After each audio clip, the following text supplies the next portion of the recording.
Waouh, 3 personnes d'un coup, c'est la première fois que ça m'arrive. Coucou Isa, je te vois. Coucou, coucou, coucou. 4 personnes, c'est parfait. Pour une fois, je vais pouvoir commencer assez rapidement. Coucou Isa, coucou tout le monde. Merci à ceux qui regarderont ce direct. Si ça vibre en vous, partagez-le. Alors, petit message au monde associatif. Il y a quelques mois, j'avais fait une vidéo là-dessus. Plutôt sympathique, plutôt cordial, plutôt bienveillant. Et je me rends compte... je me rends compte que parfois ça a ses limites. Alors, message au monde associatif. Loi 1901 et fonctionnaires, les fonctionnaires. C'est super intéressant puisque du coup, je navigue entre beaucoup de strates. Je suis vraiment partout, des milieux les plus alternatifs, on va dire, aux milieux les moins alternatifs. Et ce qui est super intéressant, c'est de voir cette dissonance cognitive et à quel point les acteurs associatifs, pas tous heureusement, mais une grande partie, est complètement hors sol, complètement déconnecté de la réalité.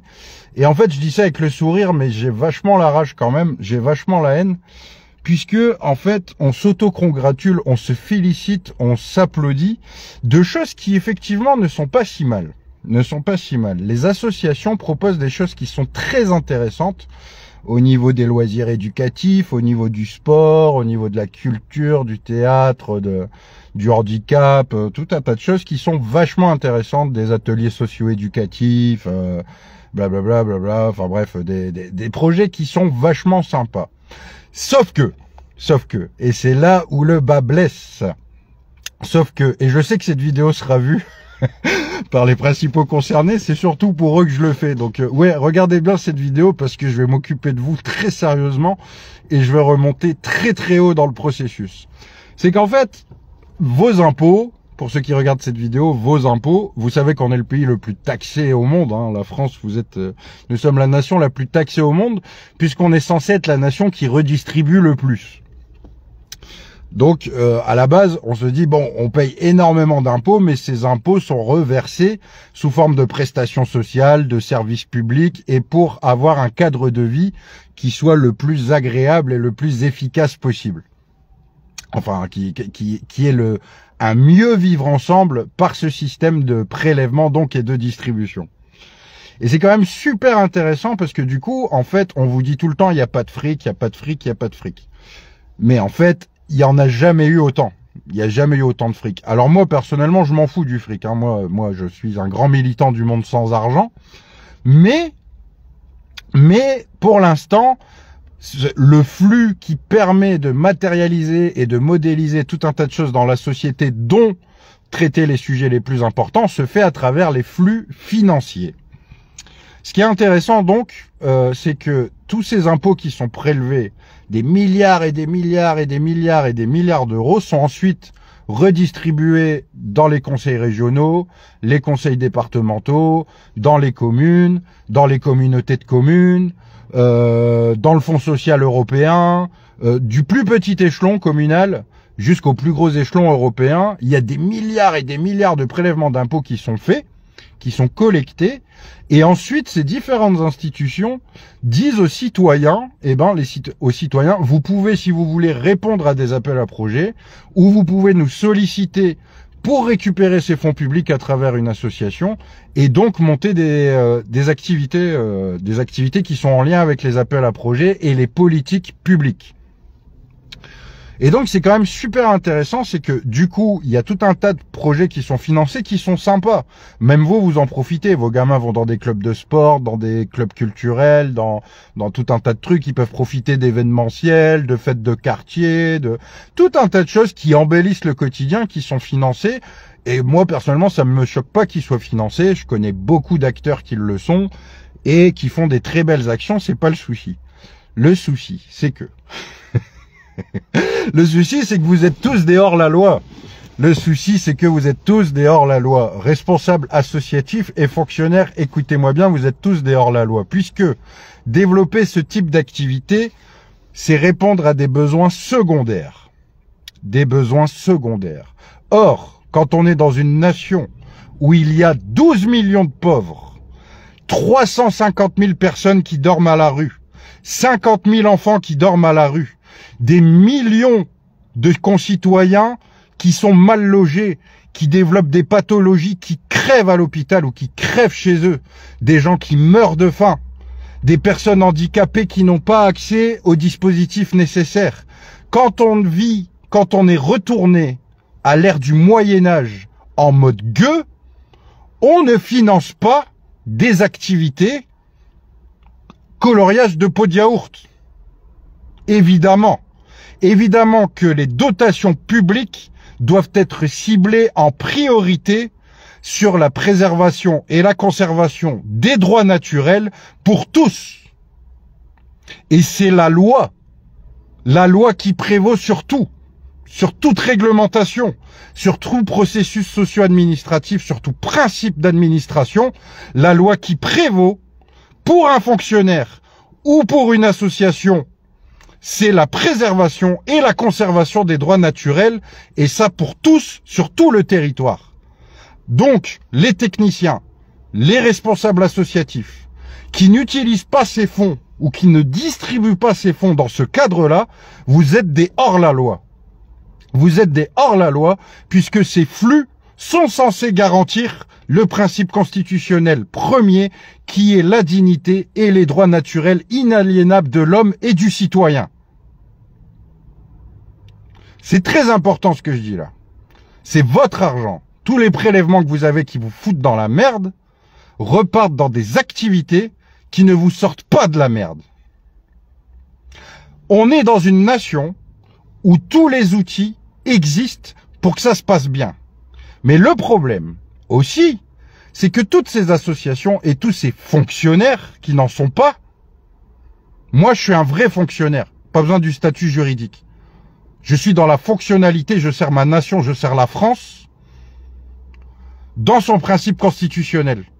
J'ai pas besoin de faire le concours de la fonction publique pour ça. Je suis dans la politique, je suis dans l'action publique, directe.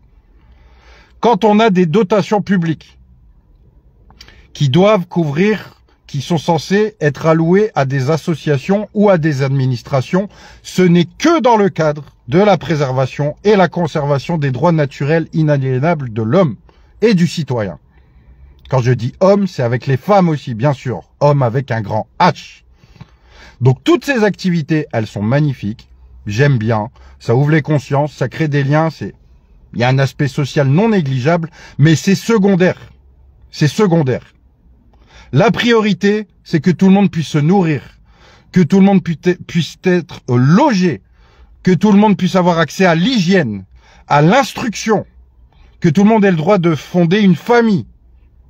C'est ça la priorité. Tout le reste, on verra après. Donc oui, je suis très en colère, puisqu'en fait, ça fait 10 ans, ça fait 10 ans que je suis dans le milieu associatif, et ça fait 10 ans qu'ils nous font les mêmes assemblées à la con et que tout le monde est content.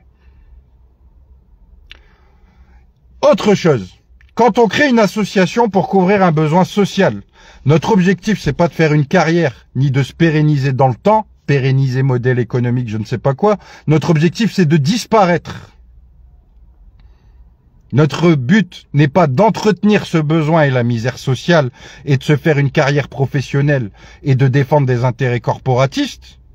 L'objectif, quand on touche des dotations publiques pour faire de l'action publique, c'est de faire cette action publique pour qu'elle n'ait plus besoin d'être. Donc, vous êtes tous des hors-la-loi. 99,9%. Et le tranchant de la loi ne manquera pas de vous le signifier très prochainement. Aussi bien dans votre vie personnelle que professionnelle. C'est quand même hallucinant qu'on se retrouve avec tous les outils de flux, de gestion, de logistique, des bâtiments structurels. On a tous les moyens qu'il faut pour que ça se passe pour le mieux. Et tout le monde ne pense qu'à sa petite gueule et à ses petites fesses. Le but, c'est d'amener vers l'émancipation et vers l'autonomie. C'est pas de faire des assistés. Vous entretenez la misère sociale. Vous entretenez la misère sociale et en plus vous vous congratulez soi-disant d'y répondre. C'est scandaleux. C'est vraiment scandaleux. Et je me mets rarement en colère, mais quand je me mets en colère, ça veut dire que je vais aller jusqu'au bout. Donc je sais que vous allez voir cette vidéo, beaucoup, des fonctionnaires du département, de la région, des acteurs associatifs des territoires. Je peux vous assurer que bientôt vous aurez plus 1 euro. Vous aurez plus 1 euro bientôt. Je vais me battre par tous les moyens nécessaires pour que tout cet argent soit distribué pour répondre à ce qui est de principe constitutionnel. Vous inquiétez pas pour ça, je vais aller jusqu'au bout. J'ai déjà entamé un contentieux qui va être historique. Je vous garde la surprise, j'attends que ce soit bien dans les rails et qu'on puisse se lancer niveau communication. Mais je peux vous assurer que je vais suivre l'argent, je vais suivre le pognon dans toutes les institutions, dans toute l'administration, et que tant qu'il y aura des sans-abri, tant qu'il y aura des gens qui crèveront de faim, tant qu'il y aura des gens qui vivront dans des taudis, vous n'aurez plus 1 euro dans votre poche.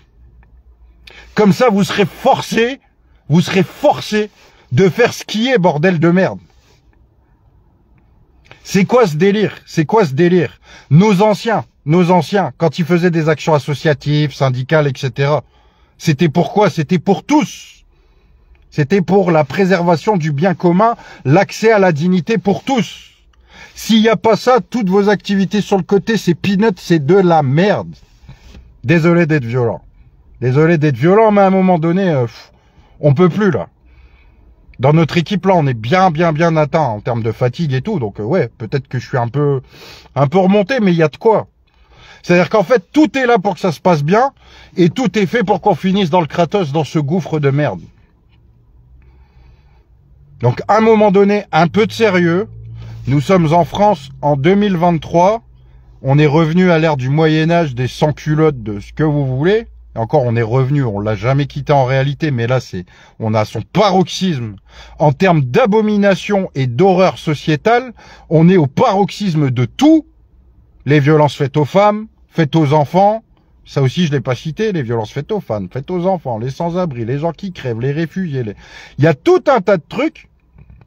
Et tous ces publics-là, on prétend les accompagner, on s'auto-congratule, on fait des conférences, c'est de la merde, c'est bullshit. Vous faites ça pour vous donner bonne conscience.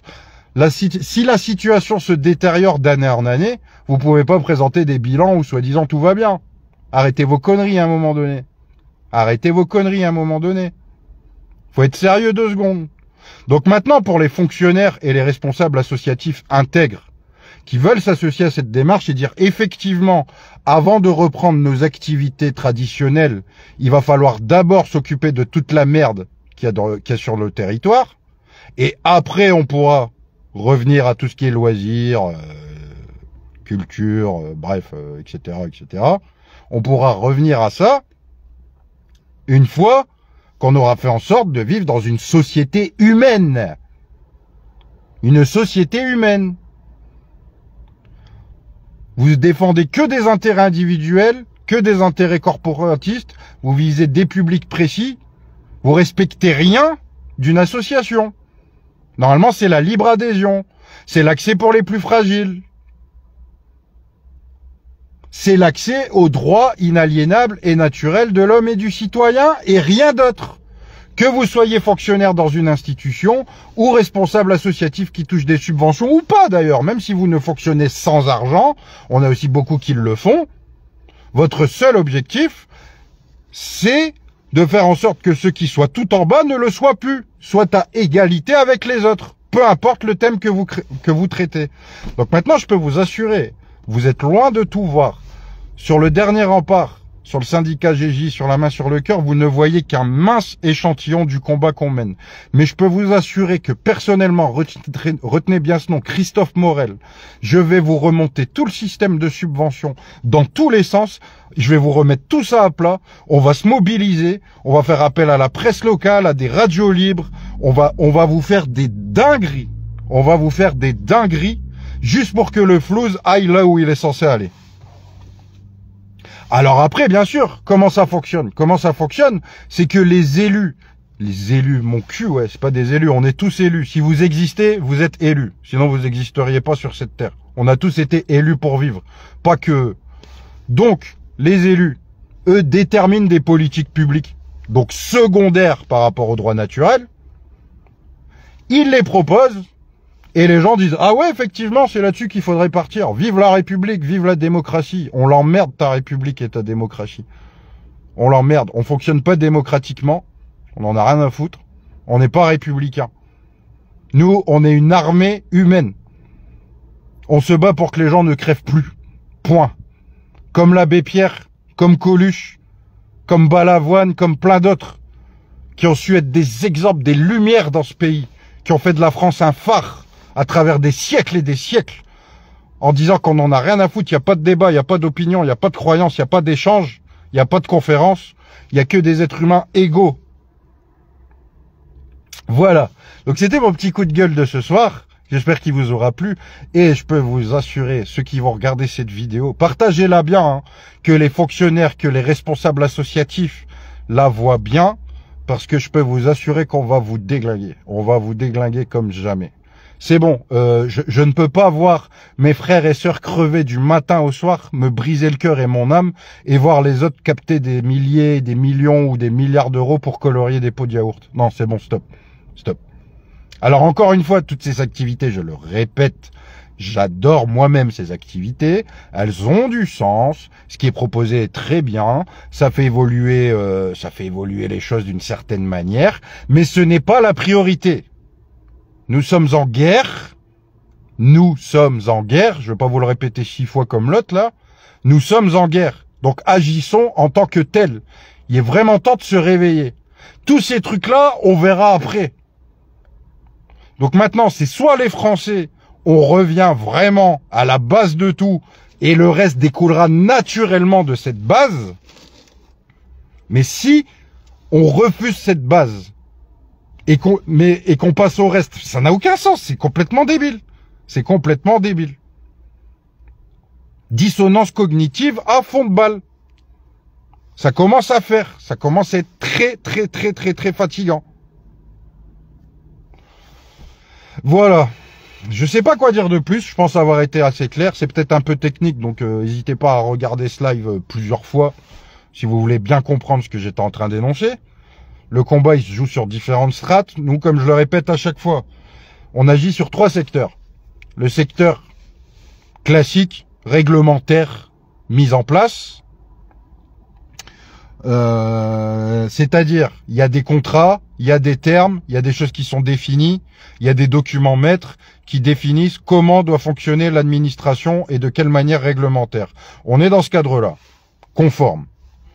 On a le deuxième cadre, où on a un statut juridique, mais où on joue pas les règles du jeu de la réglementation, syndicat Gilets jaunes. Et on a un troisième cadre, dernier rempart, on n'a aucun statut juridique, et on est en train de monter une armée pour faire valoir ce que de droit. Et vous pouvez pas nous choper. Il n'y a pas de tête, il n'y a pas de cul, il n'y a pas d'organisation définie. Donc voilà, j'en appelle aussi à ceux qui ont un minimum de tripes, de cœur et de cerveau, à vraiment remettre en question leur projet associatif et à vraiment, si vous voulez pas avoir ça sur la conscience, vraiment réorienter votre projet associatif dans le bon sens. Et vous savez ce que c'est le bon sens. Le bon sens, c'est de ne laisser personne crever dans cette nation, car tous les êtres humains sont libres et égaux en dignité et en droit jusqu'à la naissance, de la naissance jusqu'à la mort et sans aucune distinction. Voilà, j'espère que le message est passé. Les fonctionnaires et les responsables associatifs, je vous le dis, je vais pas vous lâcher. Je vais pas vous mettre de pression psychologique, je ne vais pas être violent. Je vais faire ça proprement dans les règles de l'art.